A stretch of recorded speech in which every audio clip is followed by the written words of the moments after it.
ఒక చిన్న పాయింట్ ఇవాళ మీరు అడిగింది కానీ ఒక రైతు బిడ్డను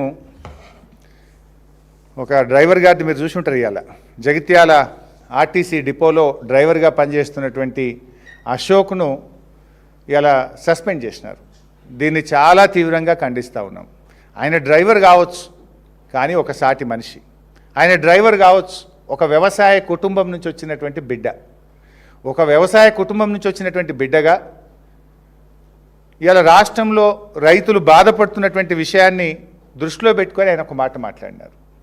కాంగ్రెస్ నాయకులు పెట్రోల్ డీజిల్ మీద ధర్నా చేస్తున్నారు. అక్కడ పెట్రోల్ డీజిల్ మీద ధర్నా చేస్తూ ఉంటే అటువైపుగా బస్సు నడుపుతూ వెళ్ళినటువంటి డ్రైవర్ అశోక్ గారు ఆయన ప్రజా సమస్యల మీద స్పందించిండు. ఈ ధర్నా బాగానే చేస్తున్నారు కానీ వడ్లు కొనుండ్రి, మక్కలు కొనుండ్రి, రైతులు ఆగమవుతున్నారు అని చెప్పి ఒక సాటి మనిషిగా స్పందించాడు.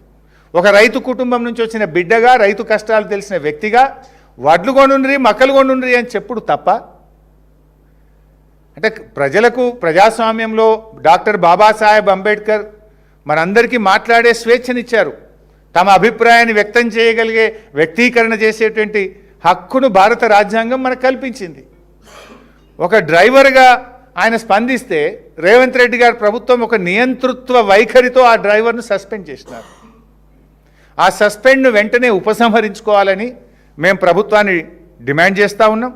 మీరే చెప్పినరు, మేము 6 గ్యారంటీలే కాదు, ప్రశ్నించే గ్యారంటీ 7వ గ్యారంటీగా మేము అమలు చేస్తాము, ప్రజాస్వామ్యానికి ప్రశ్నించే హక్కును కల్పిస్తామని చెప్పి మీ 6 గ్యారంటీలతో పాటు 7వ గ్యారంటీని మీరే ఇచ్చారు. ఆ డ్రైవర్ అశోకు మీరిచ్చిన 7వ గ్యారంటీ అడిగింది తప్ప వేరే ఏమీ అడగలేదు. సో వెంటనే ఆ డ్రైవర్ గారి మీద, అశోక్ గారి మీద పెట్టిన సస్పెన్షన్ను ఎత్తివేయాలని చెప్పి మేము కోరుతా ఉన్నాం. ఆయన ఏ రాజకీయ పార్టీకి సంబంధించిన వ్యక్తి కాదు. ఆయన బీఆర్ఎస్ కాదు, బీజేపీ కాదు, కాంగ్రెస్ కాదు.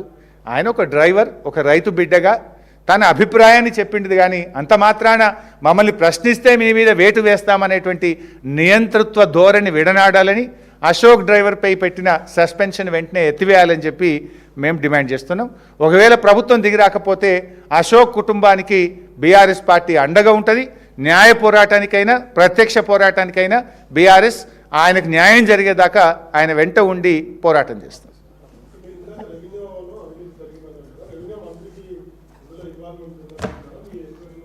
ఇక అది ఎవరికి ఉంది అనేది ప్రభుత్వ పెద్దలు తేల్చండి. ఇప్పుడు ఒకవేళ మీకు ఇన్వాల్వ్మెంట్ లేకపోతే నేను చెప్పిన డిమాండ్స్ చెప్పిన కదా, ఎంఆర్ఓ ఆర్డర్ను రద్దు చేయండి, ఎంఆర్ఓని సస్పెండ్ చేయండి, భూభారతి ఎంట్రీస్ను వెంటనే రద్దు చేసి నిషేధిత జాబితాలో పెట్టండి, హైకోర్టు ఆర్డర్ మీద అప్పీల్కి వెళ్ళండి, మీ నిజాయితీ నిరూపించుకోండి. If you are not involve, you prove yourself. And ఎవరైతే దీంట్లో ఇన్వాల్వ్ అయినరో యాక్షన్ తీసుకోండి వాళ్ళ మీద. ఆ ముఖ్య అనుచరుడు ఎవరు, ఆ రాష్ట్ర మంత్రి ఎవరు, త్వరలో వాటిని కూడా బయట పెడతాం. మా దగ్గర ఆ వివరాలు కూడా ఉన్నాయి. లెట్స్ సీ గవర్నమెంట్ ఎట్లా స్పందిస్తుంది, ఏం స్పందిస్తుంది. డాక్యుమెంట్స్ లేక కాదు, అప్రాపరేట్గా స్పందిస్తాం. అవి కూడా మా దగ్గర రెడీగా ఉన్నాయి. బట్ ఎప్పుడు వదలాలనో అప్పుడు వదులుతాం. ఆ రాష్ట్ర మంత్రి ఎవరు, ఆ ముఖ్య అనుచరుడు ఎవడు, మరి అది ప్రభుత్వమే స్పందించి చర్యలు తీసుకుంటే ప్రభుత్వానికి గౌరవం మిగులుతుంది. ప్రభుత్వం స్పందించకపోతే అన్ని విషయాలు మేము బయట పెడతాం. హైకోర్టులో కేసు ఉంది. హైకోర్టు ఒక డైరెక్షన్ ఇచ్చింది 30 జనవరి 2026 నాడు. దీని మీద ఒక